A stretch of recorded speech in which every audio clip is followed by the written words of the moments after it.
في شان حبيبه مخبرا وآمرا إن الله وملائكته يصلون على النبي حق یا نبی يا أيها الذين آمنوا صلوا عليه وسلموا تسليما الصلاة والسلام عليك يا سيدي يا رسول الله وعلى آلك وأصحابك يا سيدي يا حبيب الله الصلاة والسلام عليك يا سيدي يا نبي الله وعلى آلك وأصحابك يا سيدي يا نور الله مولاي صل وسلم دائما أبدا على حبيبك خير الخلق كلهم هو الحبيب الذي ترجى شفاعته لكل حول من الأحوال مقتحم منزه عن شريك في محاسنه فجوهر الحسن فيه غير منقسم محمد ذكره روح لأنفسنا محمد شكره فرد على الأمم محمد تاج رسل الله كاتبة محمد صادق الأقوال والكلم يا رب صل وسلم دائما أبدا على حبيبك خير الخلق كلهم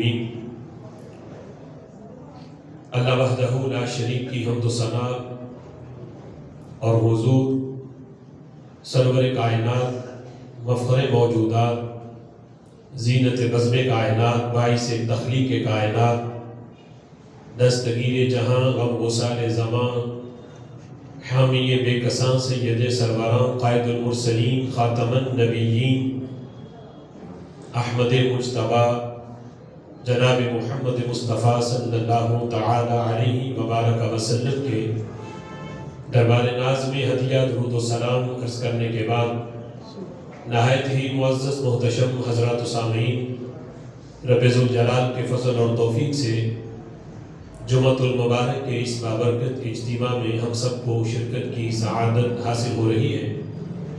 میری دعا ہے رب ذوالجلال ان مقدس لمحات کا صدقہ ہم سب کے گناہوں کو معاف فرمائے اللہم آمین اور رب ذوالجلال ہمیں قرآن و سنت کا فہم عطا فرمائے۔ اللہم آمین۔ آج کے جمعۃ المبارک میں میری گفتگو کا موضوع ہے سماع موتا، یعنی کیا قبر والے سنتے ہیں؟ سبحان اللہ۔ اس موضوع پر آج گفتگو ہوگی۔ عقائد کے لحاظ سے بڑا ہی اہم موضوع ہے اور اس موضوع سے ریلیٹڈ پھر آگے کئی موضوعات ہیں۔ آج کے موضوع میں تمہیدی گفتگو ہے اور پھر انشاءاللہ اس پہ آگے تفصیل سے ہم کلام کریں گے۔ آج ایک مسئلہ کی طرف سے ہم پر یہ اعتراض کیا جاتا ہے کہ تم مزارات پر جا کر قبر والے سے گفتگو کرتے ہو اور اپنی حاجات اس کے سامنے پیش کرتے ہو، قبر والے سے مدد مانگتے ہو، حالانکہ وہ شخص جب اس کے بدن سے روح نکلی، وہ فوت ہوا،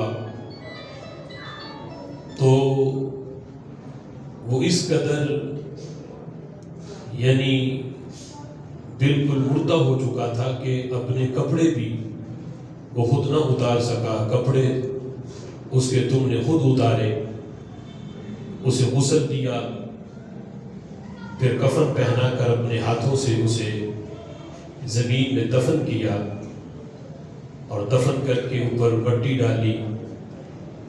اب جس وقت وہ قبر کا مکین بن گیا کہ وہ بندہ کہ جو اپنا ہاتھ تک بھی خود نہیں ہلا سکتا تھا، اب تم اس کی قبر پہ جا کے اسے پکارتے ہو اور اس سے مدد مانگتے ہو، تو وہ کس طرح تمہاری مدد کر سکتا ہے جو خود اپنے کپڑے تک بھی نہ اتار سکا اور خود وہ غسل بھی نہ کر سکا، سارے کام تم نے کیے، تو تمہاری مدد وہ کس طرح کرے گا؟ تو یہ بہت بڑا اعتراض اور عام سادہ سے بندے کو گمراہ کرنے کے لیے یہ ان لوگوں کی بہت بڑی سازش ہے. جو مین اور بنیادی غلطی وہ لوگ مزارات اور قبر والے کے حوالے سے کرتے ہیں، ان کی سب سے بڑی غلطی یہ ہے کہ بات وہ قبر والے کی کرتے ہیں، بات عالم برزخ کی کرتے ہیں، اور مثال وہ عالم دنیا کی دیتے ہیں. یہ سب سے بڑی غلطی. بات قبر والے کی ہے، بات عالم برزخ کی ہے. قبر کا معاملہ جب بندہ دنیا سے چلا جاتا ہے، اگرچہ اسے ابھی قبر میں دفن نہیں کیا، ابھی وہ چارپائی پہ لیٹا ہے، تو وہ عالم دنیا میں نہیں، وہ عالم برزخ میں ہے. برزخ کا معاملہ شروع ہو گیا. یعنی بات قبر والے کی ہے، اور مثال دنیا کے لحاظ سے اپنی عقل کو سامنے رکھ کے اس کی مثال دے کر آج لوگوں کو گمراہ کیا جاتا ہے. قبر تو پھر قبر ہے. احادیث میں تو یہاں تک آیا کہ ابھی بندہ قبر کا مکی نہیں بنتا، دنیا سے چلا جاتا ہے، بدن چارپائی پہ پڑا ہے، تو میرے آقا صلی اللہ تعالیٰ علیہ وسلم ارشاد فرماتے ہیں، صحیح ستہ کی حدیث ہے، حضور فرماتے ہیں کہ اگرچہ تم یہ دیکھ رہے ہو کہ قبر وہ بندہ جس کی روح جسم سے نکلی ہے وہ بے جان ہے، میرے آقا فرماتے ہیں اسے بے جان نہ سمجھو، تمہاری آنکھ کے لحاظ سے تو پردہ آ گیا، لیکن وہ بندہ جو دنیا سے چلا گیا، روح بدن سے نکل گئی، میرے آقا فرماتے ہیں وہ چارپائی پہ لیٹ کر بھی بول رہا ہوتا ہے. سبحان اللہ. بے شک ہمیں اپنے کانوں پہ اتنا یقین نہیں جتنا نبی کے فرمان پہ یقین ہے. بے شک رسول اکرم صلی اللہ تعالیٰ علیہ وسلم ارشاد فرماتے ہیں کہ وہ بندہ اگر نیک ہے تو وہ کلام کرتا ہے ان کان صالحا فقالت قدمونی. اگر میت نیک ہے تو میت کلام کرتی ہے قدمونی، کیوں تاخیر کر رہے ہو، کیوں مجھے قبر کا مکی بنانے میں تاخیر کیوں ہو رہی ہے، جلدی کرو، جو میرا اصل گھر ہے مجھے وہاں تک پہنچاؤ تاکہ قبر میں پہنچ کے جنت کی کھڑکی میرے لیے کھل جائے. سبحان اللہ. ان کان صالحا، اگر میت نیک ہے تو کہتے قدمونی، مجھے جلدی کرو، جلدی پہنچاؤ مجھے. جس گھر کے لیے میں نے دنیا میں رہ کے انتظار کیا، اور دنیا میں رہ کے جس گھر کے لیے میں نے تیاری کی کہ وہ گھر کے جس کے بارے میں نے سنا ہوا تھا کہ قبر تو جنت کے باغوں میں سے ایک باغ ہے، تو کیوں مجھے جنت کے باغ سے تم نے دور رکھا ہوا ہے؟ بیچ میں پردہ تو یہی تھا کہ سانس بند ہوگی تو بندہ اس جنت کے باغ میں پہنچے گا. اب یہاں مجھے رکھ کے روح میری نکل چکی ہے، تو تاخیر کس بات کی ہو رہی ہے؟ قدمونی، مجھے لے چلو. فرمایا اگر میت بد ہے، بری ہے، نامہ اعمال ٹھیک نہیں، تو جس وقت اسے کندھا دے کے قبرستان کی طرف لے کے چلتے ہیں تو وہ میت کہتی ہے این تذهبون بها، مجھے کس طرف لے کے جا رہے ہو؟ چونکہ اس قبر والے گھر کے لیے تیاری ہی نہیں، وہ وہاں جانے کے لیے تیار ہی نہیں، چونکہ لگاؤ اور محبت اسے اپنے گھر سے تھی، تو وہاں سے جب اسے لے کے چلتے ہیں لوگ تو وہ کہتے این تذهبون بها، مجھے کہاں لے کے جا رہے ہو؟ لیکن جو میت نیک ہے اسے پتا ہے یہاں جو گھر ملا ہوا ہے یہ عارضی ہے، اصل گھر قبر والا ہے. تو وہ کہتا ہے کہ مجھے جلدی لے کے چلو، اور جو بد ہے وہ کہتا ہے این تذهبون بها. میرے آقا فرماتے ہیں کہ تم اس کی بات آواز نہیں سن رہے، لیکن وہ یہ کلام کرتا ہے، حالانکہ ابھی قبر میں نہیں پہنچا کہ قبر میں جائے گا، گڑھے میں پھر اوپر چھت ہے، چھت پہ پھر مٹی ہے. اتنے پردے بیچ میں آ جائیں گے. ابھی تو وہ چارپائی پہ لیٹا ہوا ہے, سامنے نظر آ رہا ہے. جب سامنے نظر آتے ہوئے اس کی آواز بندہ نہیں سن رہا, چونکہ وہ عالم برزخ میں ہے, تو قبر کے حالات کا کسی دوسرے بندے کو پتہ کیسے چل سکتا ہے؟ بے شک. یعنی ابھی تو وہ اس لحاظ سے پردہ نہیں آیا کہ سامنے میت نظر آ رہی ہے, اور جب وہ قبر میں پہنچ جائے گا پھر دنیاوی معاملات کے لحاظ سے یہ دنیا کی مثال دے کر قبر والے کی سماعت پہ اعتراض کرنا یا قبر والے کی بصارت پہ اعتراض کرنا یہ حماقت نہیں تو اور کیا ہے. میرے آقا فرماتے وہ کلام کرتا ہے, نیک ہے پھر بھی وہ بولتا ہے, اور اگر میت بد ہے پھر بھی وہ کلام کر کے کہتی ہے این تذهبون بها, مجھے کہاں لے کے جا رہے ہو. نبی مکرم شفیع معظم صلی اللہ تعالی علیہ وسلم کا ارشاد میرے آقا فرماتے ہیں جب انسان قبر میں جاتا ہے تعاد الروح فی جسدہ, تو اس کی روح اس کے جسم کے اندر واپس لوٹا دی جاتی ہے. یہ نظریہ کہ بندہ مر گیا, مر کے مٹی پہ مل گیا, کوئی حساب و کتاب نہیں, تو یہ وہ غیر مسلموں کا عقیدہ ہے, ہندوؤں کا نظریہ ہے کہ بندہ بس روح جسم سے نکلی, آگے کسی نے دوبارہ نہیں اٹھنا, کوئی حساب و کتاب نہیں. میرے آقا فرماتے ہیں تعاد الروح فی جسدہ, روح اس کے بدن میں واپس لوٹائی جاتی ہے. فرشتے جب قبر میں آتے ہیں تو کسی پتھر سے سوال نہیں کرتے, کسی مردہ بے جان سے سوال نہیں کرتے, قبر والے زندہ سے سوال کرتے ہیں. یعنی فرشتے آ کے زندہ سے سوال کرتے ہیں. فرمایا تعاد الروح فی جسدہ, فرشتے آتے ہیں اور آ کے اس سے سوال کرتے ہیں. بلکہ میرے آقا فرماتے ہیں قبر میں پہنچ کے تو میت کی جو صورتحال ہے مزید ایڈوانس ہو جاتی ہے. یہاں سادہ سا بندہ جسے السلام علیکم کا بھی ترجمہ نہ آتا ہو, اگرچہ وہ دن میں 100 بار یہ لفظ بولتا ہو, لیکن ترجمہ پوچھو تو اسے نہ آتا ہو, قبر میں پہنچ کے وہ بندہ بھی اتنا ایڈوانس ہو جاتا ہے, عربی سمجھتا بھی ہے, عربی بولتا بھی ہے. سبحان اللہ.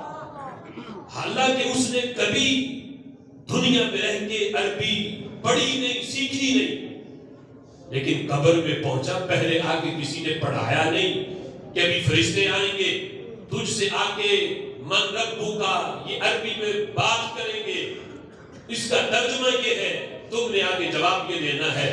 کوئی بھی پڑھانے والا نہیں آتا. قبر میں پہنچا ہے, مٹی پڑی ہے, اتنا ایڈوانس ہوا, اس کے احساسات اتنے تیز ہوئے. میرے آقا فرماتے ہیں عربی میڈیم بن جاتا ہے, عربی سمجھتا بھی ہے, عربی بولتا بھی ہے. فرشتے آ کے من ربو کا, تیرا رب کون ہے, عربی میں سوال کرتے ہیں. حالانکہ آگے وہ یہ نہیں جواب دیتا کہ میں نے تو ساری زندگی عربی پڑھی نہیں, مجھ سے سوال کرنا ہے تو میری زبان میں کرو. یہ آگے سے میت جواب نہیں دیتی, بھلا وہ کسی ملک کا ہو, کسی زبان کا ہو, سوال عربی میں ہے, آگے جواب بھی اگر وہ نیک ہے تو جواب بھی عربی میں ہے. وہ کہتا ہے اللہ ربی, اللہ میرا رب ہے. عربی میں سوال ہو رہے ہیں, عربی میں جواب دیے جا رہے ہیں. تو اس سے پتہ چلا عالم دنیا کا معاملہ اور ہے, عالم برزخ کا معاملہ اور ہے. برزخ کے معاملات کو دنیا پہ قیاس نہیں کیا جا سکتا. دنیا میں وہ بندہ جو ساری زندگی جو عربی کو سمجھتا ہی نہیں ہے, قبر میں پہنچ کے گرامر بھی آتی ہوتی ہے, عربی دان بھی بن جاتا ہے. سبحان اللہ. نبی مکرم شفیع معظم صلی اللہ تعالی علیہ وسلم نے یہاں تک فرمایا, امام بخاری رحمۃ اللہ علیہ نے حدیث کے انہی لفظوں کے ساتھ ترجمۃ الباب یعنی باب باندھا, پھر آگے انہی لفظوں کی حدیث لے کے آیا. آج ایک بندہ, زندہ بندہ جس کے کان بڑے تیز ہوں, وہ بھی بند کمرے میں بیٹھ جائے اور دروازہ بند ہو, باہر کوئی بندہ چل رہا ہو, اس کے قدموں کی ہلکی سی جو آہٹ ہے, وہ بندہ بند کمرے میں زندہ بندہ وہ قدموں کی آہٹ نہیں سن سکتا. لیکن میرے آقا فرماتے ہیں جسے تم نے اپنے ہاتھ سے غسل کیا, دفن کیا قبر میں, پھر اوپر چھت ڈالی, پھر مٹی ڈالی, فرمایا جب مٹی ڈال کے واپس پلٹتے ہو, قبر والے کی سماعت اتنی تیز ہو جاتی ہے تمہارے چلنے کی آہٹ بھی وہ قبر میں سن رہا ہوتا ہے. سبحان اللہ. میرا کا فرماتے ہیں یسمع قرع نعالہم. یہ لفظ ہے میرے محبوب کے بخاری شریف کے اندر.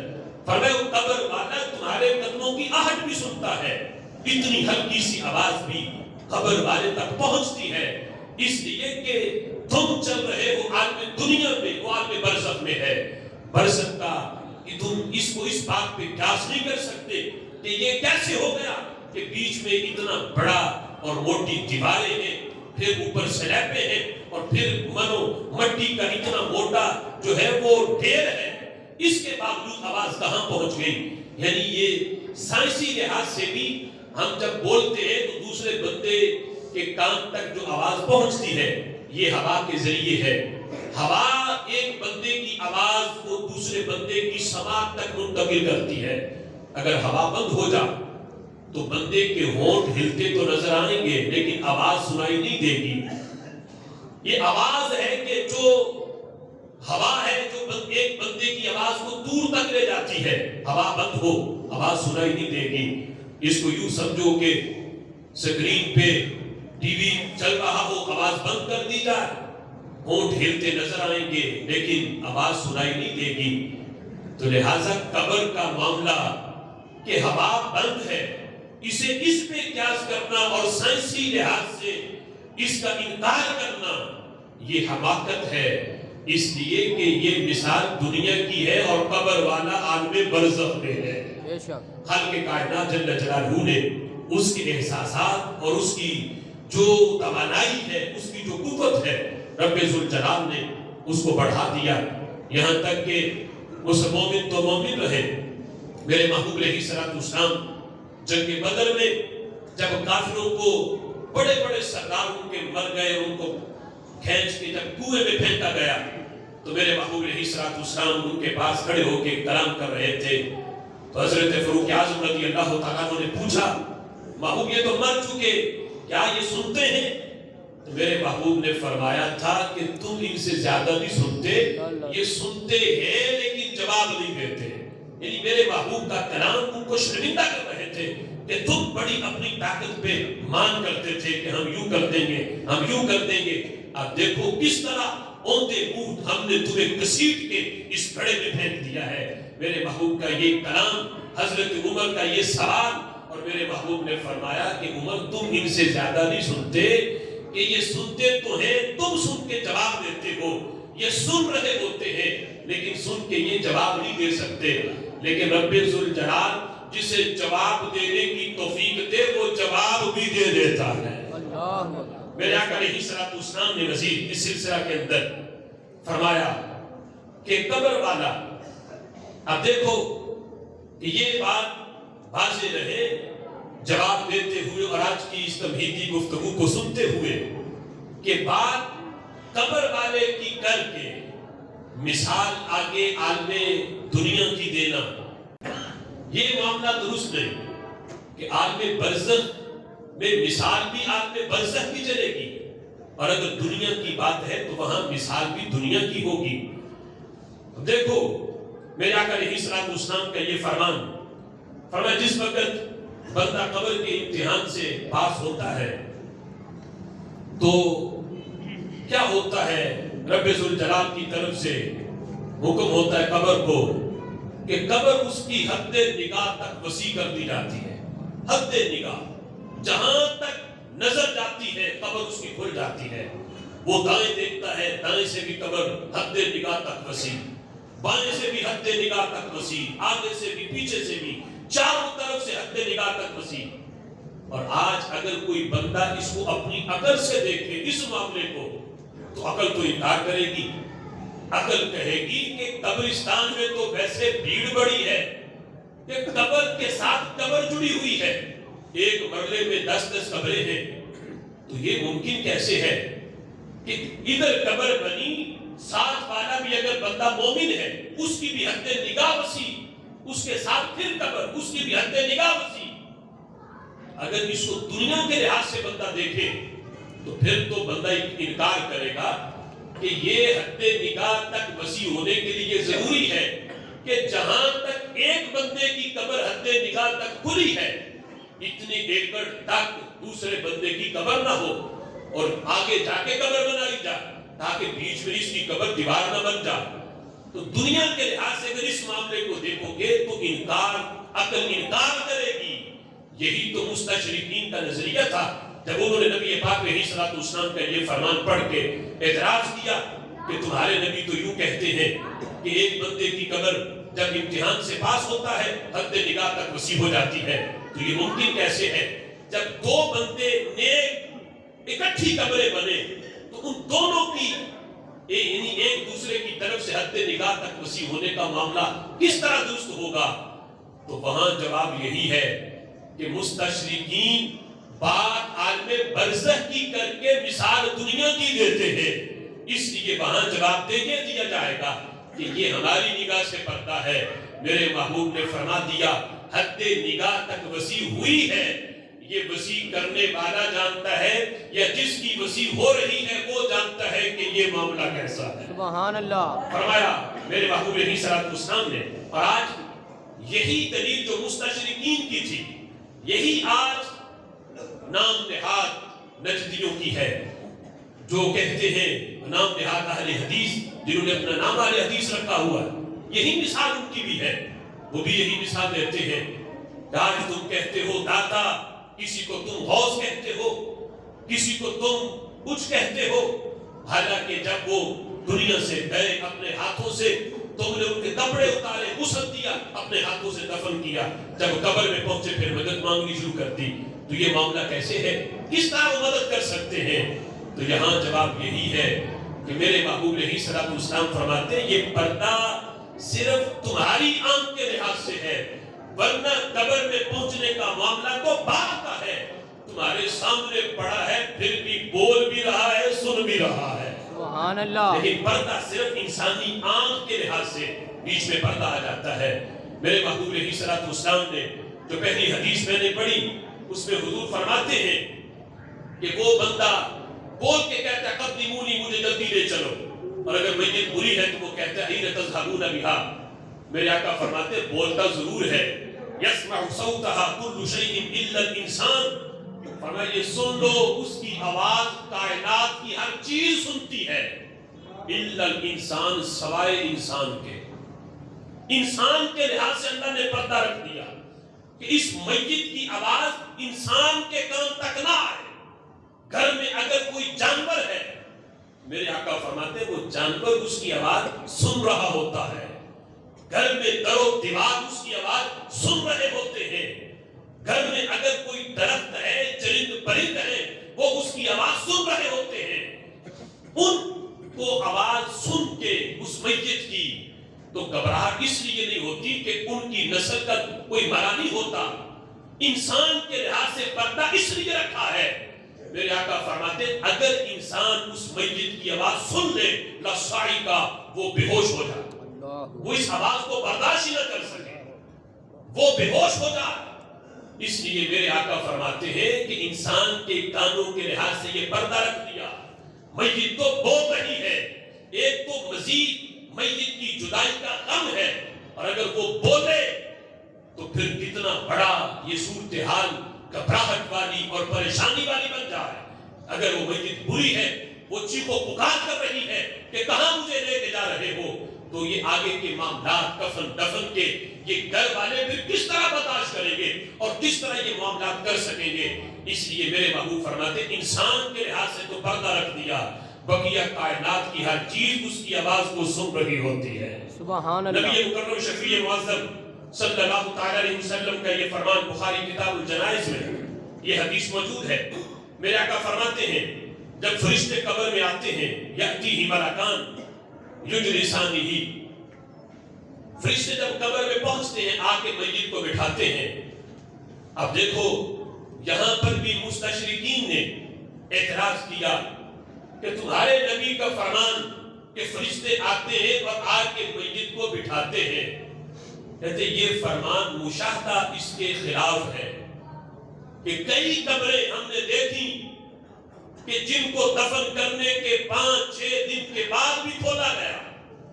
اگر میت کو بٹھایا جائے تو بیٹھنے سے کفن یعنی جس طرح بندہ لیٹا ہو اور پھر اٹھ کے بیٹھے تو کفن کے اندر کھچاؤ تو لگے گا، یعنی محسوس ہوگا کہ یہ بندہ بیٹھا ہے، تو کپڑے کے اندر کوئی کھچاؤ کوئی صورتحال ایسی بنے گی۔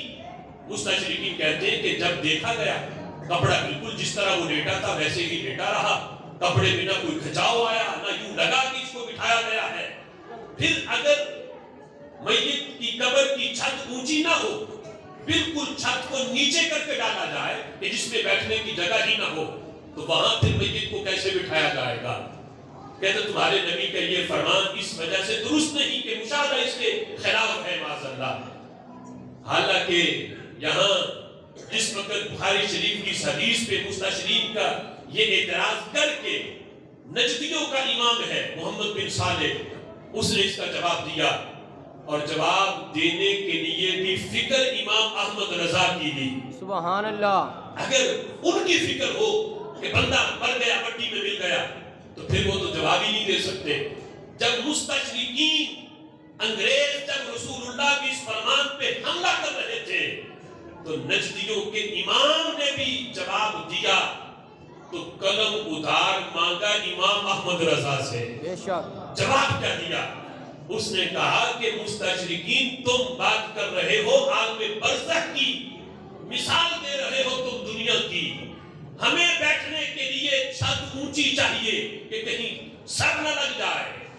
قبر والے کو یہ حاجت ہی نہیں، قبر والا بیٹھتا بھی ہے، وہ سنتا بھی ہے، جواب بھی دیتا ہے، فرشتے آ کے اس کو بٹھاتے بھی ہیں، حساب و کتاب بھی ہوتا ہے۔ اگر تم میت کو قبر میں دفن نہ بھی کرو، سامنے پڑی رہے، فرمایا حساب و کتاب کا سلسلہ پھر بھی شروع ہو جاتا ہے، اگرچہ تم نہیں دیکھو گے کہ فرشتے آ رہے ہیں، اس لیے کہ تمہاری آنکھ کے لحاظ سے رب ذوالجلال نے پردہ رکھ دیا ہے۔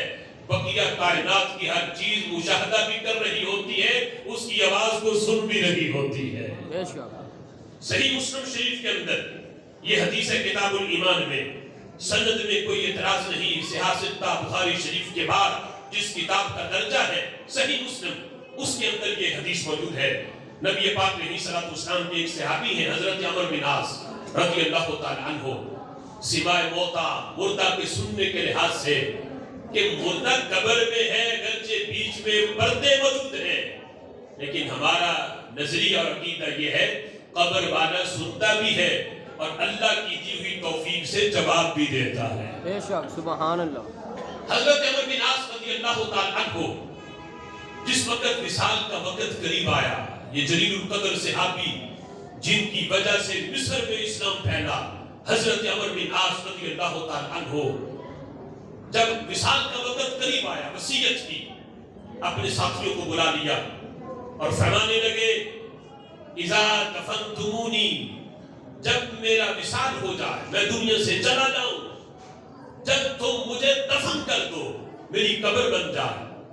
تو عمر بن عاص نے کہا کہ تم نے کرنا کیا ہے؟ کہ شن التراب شنّا، میری قبر پہ مٹی زور زور سے نہیں پھینکنی۔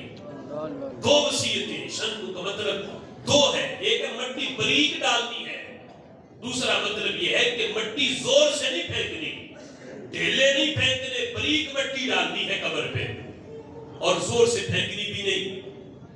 آج کا نجدی کی حدیث کو پڑھ کے فرمان حضرت عمر بن عاص کا ہے، صحابی رسول کا، آج کا نجدی حدیث کو یا تو پڑھے گا نہیں، پڑھ کے تشریح نہیں کر سکے گا، تشریح وہی کرے گا جس کی سوچ فکر رضا والی ہے اور جس کی سوچ نبی پاک علیہ الصلوۃ والسلام کے صحابہ والی ہے۔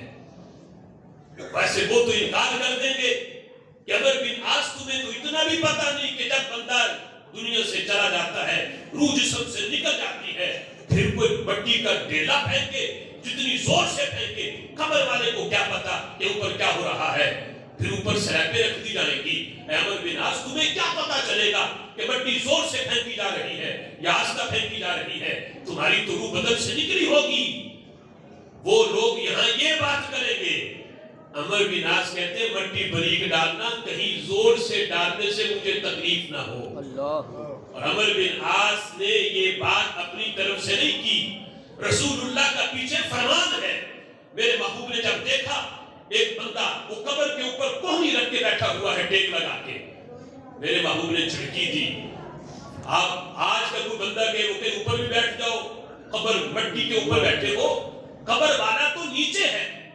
آج زندہ بندہ ہم یہاں بیٹھے ہیں چھت پہ، کتنے لوگ بیٹھے ہیں، جتنا مرضی وزن ڈال دو ہمیں کوئی تکلیف نہیں، نہ ہم پہ کوئی وزن آ رہا ہے. اسی طرح قبر والا نیچے ہے، اوپر سلیبے ہیں، پھر مٹی ہے، اوپر بیٹھے نہیں، صرف کوہنی رکھی تھی. میرے محبوب نے جب دیکھا اس صحابی کو بلا لیا اور فرمایا لا تؤذی صاحب القبر، اللہ اکبر، اس قبر والے کو تکلیف نہ دو.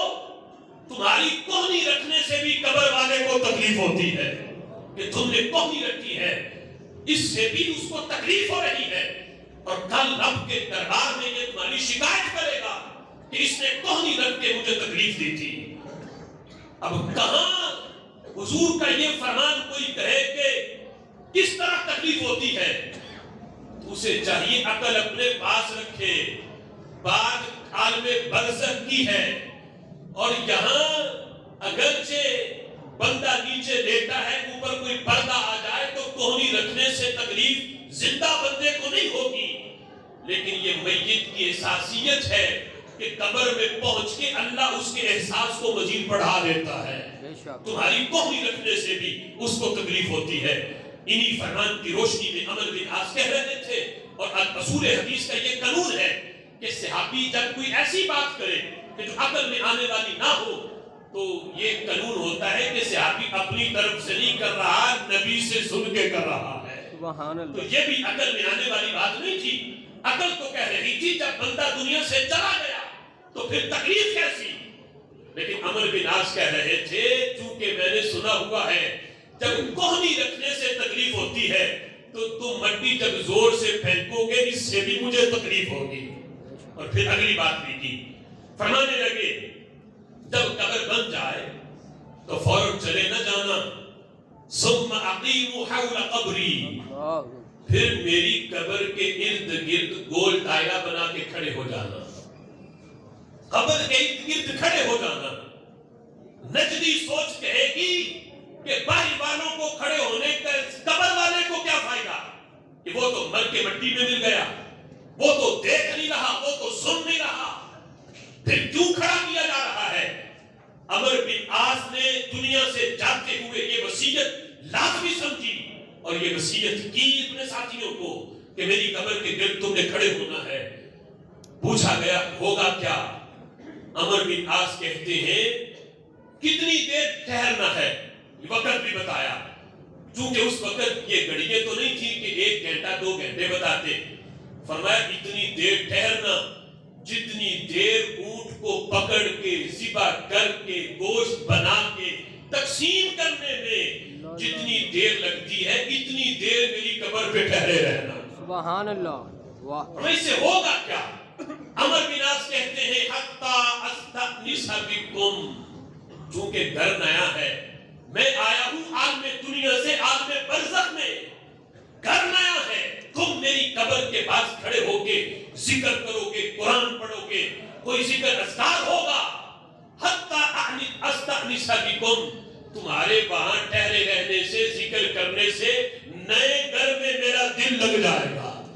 استأنس، مانوس ہو جاؤں گا، میں قبر سے مانوس ہو جاؤں گا، میرا قبر میں دل لگ جائے گا.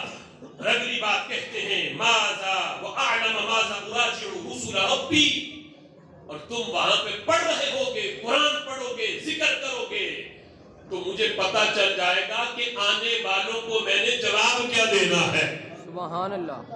اب یہ صحابی کے ایمان میں تو شک نہیں اور اس کے جنتی ہونے میں بھی شک نہیں. یہ فرمان تھا تعلیم امت کے لیے، بات والوں کے لیے.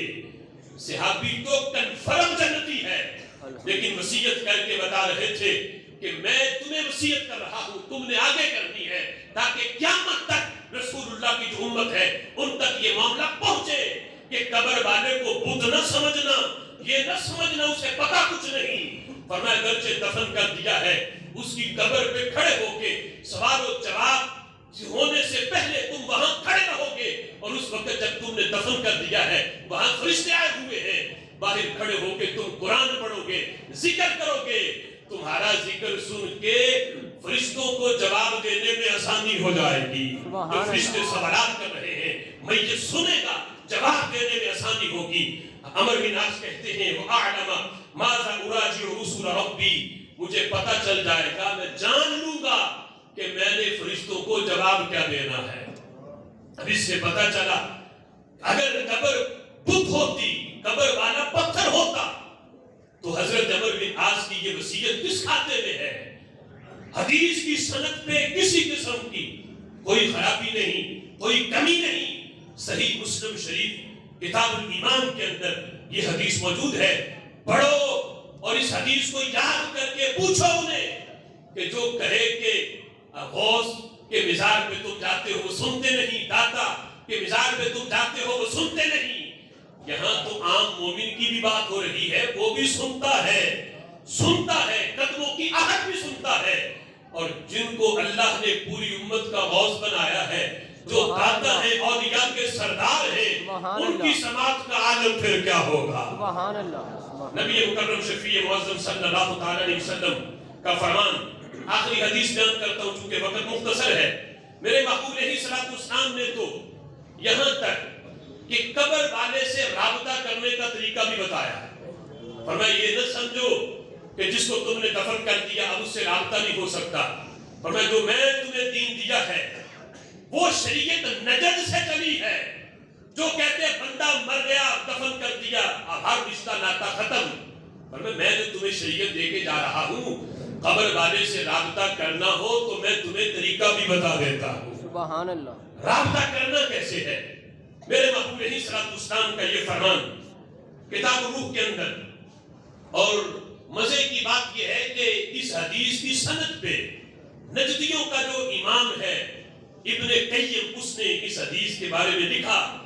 اس حدیث کی سند پہ کوئی اعتراض نہ کرے, اس لیے کہ اگر اس حدیث کی سند پہ کوئی کمی ہوتی, کوئی کجی ہوتی, تو صحابہ اس حدیث پہ عمل نہ کرتے, تابعین عمل نہ کرتے, تبع تابعین عمل نہ کرتے. ہر صدی میں, ہر دور میں اس حدیث پہ عمل رہا ہے. تو یہ عمل بتاتا ہے حدیث کے متن کے اندر بھی کمی نہیں ہے, سند میں بھی کمی نہیں ہے. بے شک.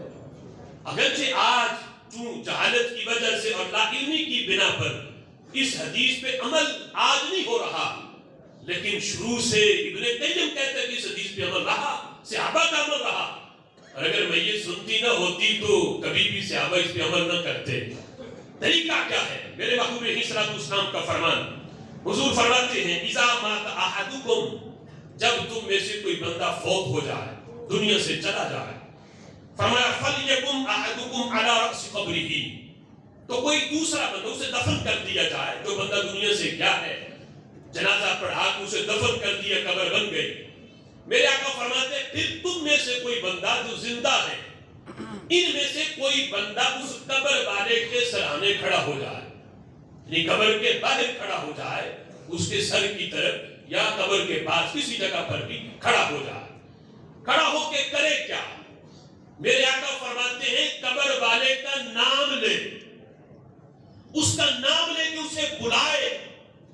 صرف اس کا ہی نام نہ لے, اس کی امی کا بھی نام لے ساتھ. مثلا اگر قبر والے کا نام زید ہے اور اس کی امی کا نام زینب ہے, تو وہ یوں کہے یا زید ابن زینب, اے زینب کے بیٹے زید, اے زینب کے بیٹے زید, یوں کر کے اسے آواز دے. میرے آقا فرماتے ہیں یوں کر کے جب اسے بلائے گا, حضور فرماتے ہیں یسمع ولا یجیب, تمہاری آواز سنے گا لیکن جواب نہیں دے گا. یسمع, سنے گا ضرور, ولا یجیب, لیکن جواب نہیں دے گا. میرے آقا فرماتے ہیں دوسری بار پھر بلائے یا زید ابن زینب, اے زینب کے بیٹے زید. فرمایا یستوی جالسا, فرمایا اب وہ اٹھ کے بیٹھ جائے گا. سبحان اللہ. اگر پتھر ہوتا, قبر والا بت ہوتا, تو یہ پھر بیٹھنا کیسا؟ یہ وہ ہے جن کی نگاہ نبوت زمین پہ بیٹھ کے لوہے محفوظ کی تحریر بھی پڑھ لیتی ہے. بے شک. ان سے قبر والے کی حالت پوشیدہ نہیں. ہم نے اپنی آنکھوں پہ اتنا یقین نہیں جتنا نبی کے بتانے پہ یقین ہے، سبحان اللہ، کانوں پہ اتنا یقین نہیں جتنا نبی سے سن کے یقین ہے۔ میرے آقا فرماتے ہیں یستوی جالسا، سیدھا ہو کے بیٹھ جاتا ہے، فرمایا بولتا نہیں۔ فرمایا تیسری بار پھر پکارو یا زید بن زینب، اے زینب کے بیٹے زید۔ فرمایا اب وہ بول پڑے گا، تم نہیں سنو گے لیکن وہ بول پڑے گا۔ کیا کہے گا؟ ارشدنی رحمک اللہ، سبحان اللہ، اے میرے مرشد ارشدنی، کیوں مجھے آواز دے رہے ہو؟ میری رہنمائی کرو، مجھے کیا بتانا چاہتے ہو؟ رحمک اللہ، اللہ تجھ پہ رحم کرے۔ سبحان اللہ، لوگ کہتے ہیں قبر والا دیتا کچھ نہیں، قبر والا قبر میں پہنچ کے بھی دعائیں دے رہا ہے۔ سبحان اللہ، رحمک اللہ، ارشدنی رحمک اللہ، مجھے بتا، مجھے کیوں بلا رہے ہو؟ میری رہنمائی کرو، کیا بتانا چاہتے ہو؟ اللہ تجھ پہ رحم کرے۔ میرے آقا فرماتے 3 مرتبہ پکارنے کے بعد اب وہ بالکل تیار ہو چکا ہے، تم جو بولو گے تمہاری بات سنے گا، سمجھے گا بھی۔ اگرچہ مرنے والا کوئی ریڑھی لگانے والا ہو، قربان جائیں اس کی قوت پہ، قبر میں پہنچ کے عربی سمجھ بھی رہا ہے، بول بھی رہا ہے۔ سبحان اللہ، فرمایا اسے یوں کہو، اب رابطہ قائم ہو گیا، اب اسے کہو اذکر ما خرجت علیہ من الدنیا، اے زید یاد کر دنیا میں تو جس عقیدے پہ تھا، آخری سانس تک تم جس عقیدے پہ قائم رہے اس عقیدے کو یاد کرو۔ شہادت ان لا الہ الا اللہ وان محمد رسول اللہ، تم نے آخری سانس تک اس عقیدے پہ قائم رہے کہ تم نے گواہی دی اللہ کے سوا کوئی معبود نہیں اور محمد صلی اللہ علیہ وسلم اللہ کے سچے رسول ہیں۔ تم نے دین اسلام پہ تم قائم رہے، اللہ کو تم نے اپنا رب مانا، نبی کو تم نے اپنا رسول مانا۔ تم یاد کرو تم اس عقیدے پہ تھے، آخری سانس تک تم اس عقیدے پہ قائم رہے ہو۔ میرے آقا فرماتے ہیں جب تم ان الفاظ کے ساتھ آواز دے کر اسے یوں یاد کرواؤ گے، اب کیا ہوگا؟ یہ نہیں کہ وہ سنتا نہیں، سن کے کیا کرے گا؟ تمہاری یہ بات سن کے اسے بھی یاد آ جائے گا۔ ابھی فرشتے نہیں آئے قبر میں، تم نے تلقین شروع کی، اس طرح تم نے گفتگو کی، قبر والا سن کے کیا کہے گا؟ فرمایا وہ ورد شروع کر دے گا، کہے گا اللہ ربی اللہ ربی محمد النبی جی محمد النبی جی، فرمایا وہ ورد شروع کر دے گا۔ میرے آقا فرماتے ادھر سے فرشتے آ جائیں گے، سبحان اللہ، ادھر ورد جاری ہے اللہ ربی محمد النبی جی۔ فرشتوں نے آ کے جو سوال کرنے تھے یہاں پہلے سے رونق لگی ہوئی ہے۔ سبحان اللہ، فرشتے کہیں گے اللہ ہم اس سے سوال کیا کریں؟ جو ہم نے سوال کرنے ہیں یہ تو پہلے سے ہی ورد کیے ہوئے ہیں، سبحان اللہ، یہ تو پہلے سے ہی انہیں بار بار دہرا رہا ہے۔ میرے آقا فرماتے ہیں اللہ فرشتوں کو جواب دیتا ہے اس سے سوال نہ پوچھو، اس کی قبر میں جنت کی کھڑکی کھول دو۔ سبحان اللہ، یہ دیکھو کتنا فائدہ ہے میرے محبوب علیہ السلام کا یہ فرمان۔ ہمیں یوں نہ سمجھو کہ اپنے ہاتھوں سے کپڑے اتارے، غسل اسے دیا اور اپنے ہاتھوں سے دفن کیا، اب وہ سن کیسے سکتا ہے؟ فرمایا یہ ضابطے تمہارے دنیا کے ہیں، وہ عالم برزخ میں ہے، اور تو اور تمہارے قدموں کی آہٹ بھی وہ سن رہا ہوتا ہے۔ سبحان اللہ، یہ آج تمہیدی گفتگو تھی۔ شروع میں نے جو آیت پڑھی ان اللہ یسمع من یشاء وما انت بمسمع من فی القبور، کہ رب ذوالجلال جسے چاہتا ہے اسے سناتا ہے۔ تم قبر والے کو سنا نہیں سکتے اپنی طرف سے، لیکن رب ذوالجلال کی توفیق سے تم سناتے ہو، اور قبر والا بھی اللہ کی دی ہوئی توفیق سے بھی سنتا ہے۔ انشاءاللہ العزیز ابھی یہ تمہیدی گفتگو تھی، ابھی یہ گفتگو اگلے موضوعات میں جاری رہے گی۔ وآخر دعوانا ان الحمدللہ رب العالمین۔